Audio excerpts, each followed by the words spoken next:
Hello, this is Khalid and Sadek, and this is my friend here, Mr. Skull. So today we're going to be talking about nerve injuries of the upper limb. So beginning with this topic, I'm going to be explaining several nerve injuries, not like all of them, as in this video. As in the next videos, I'll be explaining more of the upper limb nerve injuries. So we have explained previously on the upper limb nerves. Basically, you should know the upper limb nerves and what it supplies, so you could understand the nerve injuries and what happens in the nerve injuries. And this is basically the brachial plexus. It starts from C5 to T1, so C5, C6, C7, C8, and T1. Okay, and we have roots, trunks, divisions, cords, and branches. So basically, you know all the nerves that are coming out of it, which is musculocutaneous, axillary, radial, median, and ulnar nerves. So we're going to start with the brachial plexus injuries. We have something called upper lesions and we have something called lower lesions. So basically, if you think about it, the upper lesions are basically like the roots of C5 and C6, while the lower lesions are under that, basically, probably. So brachial plexus injuries, we'll start with the upper lesion, and then we'll talk about the lower lesion and other nerves. Now, these are caused by excessive displacement of the head to the opposite side. What does this mean? Like, if your head is displaced to the opposite side like this, okay, and the arm is also displaced on the other side, like let's say delivering a baby delivery, and the head should go out first, but let's say the hand went out first, so his head will be stuck inside like this. So these kinds of injuries do cause brachial upper limb upper lesion of the brachial plexus. So or you could say, let's say, depression of the shoulder in the same side. So if you depress this shoulder on the same side, like let's say you're holding on tree, okay, and while you're holding on tree, you were holding with one hand and your head went this side, and the shoulder went up in the same side, okay? So this also causes this upper lesion. So it's caused actually by excessive traction of C5 and C6 roots of the plexus, and mainly the muscles which get paralyzed, which is supraspinatus, which is the abductor of the shoulder. What do you mean by abduction? Abduction is abduction of the shoulder, okay? I've made another video about terminologies, you can check that, which would help you also, most probably. So the next muscle will be infraspinatus, which does lateral rotation of the shoulder. So let's say this is my shoulder. How do I rotate it laterally? The anatomical position, lateral rotation. You're laterally rotating your shoulder.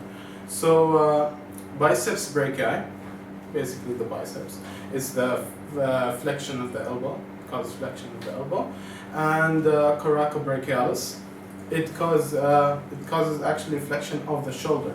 So basically, this is partially by the coracobrachialis muscle, the deltoid muscle, and teres minor. Deltoid, of course, you know the deltoid. This is the deltoid muscle. It's also used in abduction of the shoulder, and at the same time, teres minor, which is a lateral rotator. So it does lateral rotation. You're laterally rotating your shoulder, and that'll be about it for all the muscles that will be paralyzed. You should know each one of them, which will be very helpful. Now, there's something called Erb's-Duchenne palsy, which is the limb hangs side. It's like the limb basically hangs out like this. Okay, it's because it's like a waiter asking for a tip. Okay, so or hinting for a tip. So basically, the hand will be like this. This is an upper lesion. Okay, there will be loss of sensation down the lateral side of the arm.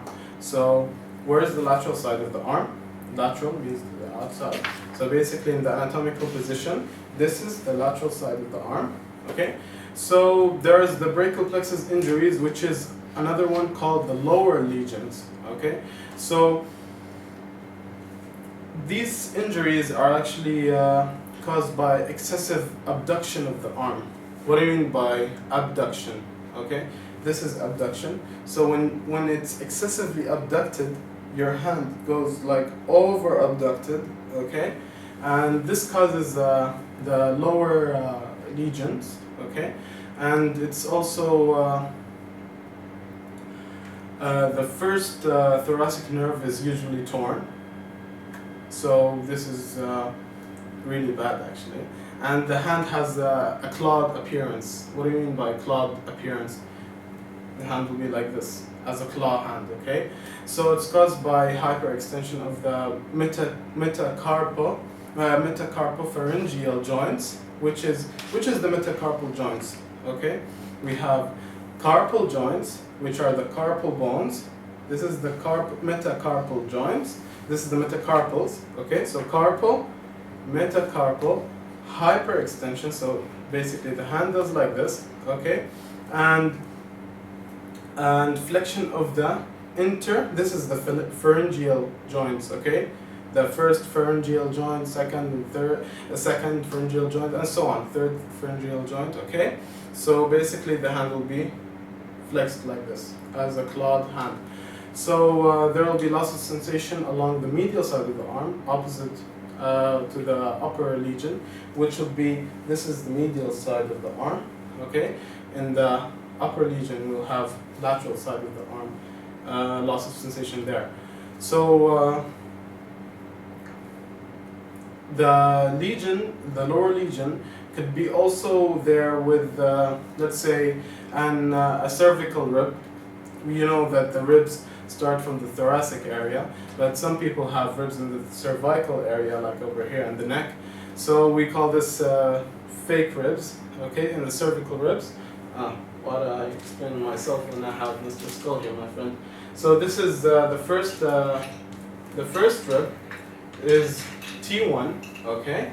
This is T1, and it could be on the cervical. These are the cervical vertebrae. So one of the ribs can be here, and this could cause also a lower lesion, okay? So, or let's say malignant metastasis from the lungs or any of the other things in the lower deep cervical lymph nodes or stuff like this. So in the first upper lesions, we call them Erb's palsy, but the lower lesions has a different name, which is Klumpsky's palsy. Okay, KLUMPKES palsy. Okay, so now the third nerve will be called injury to the long thoracic nerve. So the long thoracic nerve can be injured by blows or pressures to the posterior side of the neck, which is basically, this is the posterior side of the neck. If you imagine Mr. Skull here with muscles and everything, this will be the posterior side of the neck and over here. Okay, so if someone got a blow over there, the serratus anterior will be affected, which is supplied, of course, by this nerve. And the patient feels difficulty while raising the arm like this. So when he raises the arm, what happens? His scapula goes up like this. Okay, usually when you raise your arms, your scapula doesn't go up, but that one, it like pops out like this because the serratus anterior muscle is basically paralyzed, so it holds the scapula most probably. So the vertebral borders and the inferior angle of the scapula protrudes posteriorly, so goes out like this. Okay, don't forget this is very important, and it's known as winging of scapula. So they might ask you in the exam, what is winging of scapula? They might ask you about Erb's palsy. They might ask you about Klumpsky's palsy. And so these 3 nerve injuries will be it for this class. Next class I'll be explaining other nerves and so on and so forth until we finish. And thanks a lot.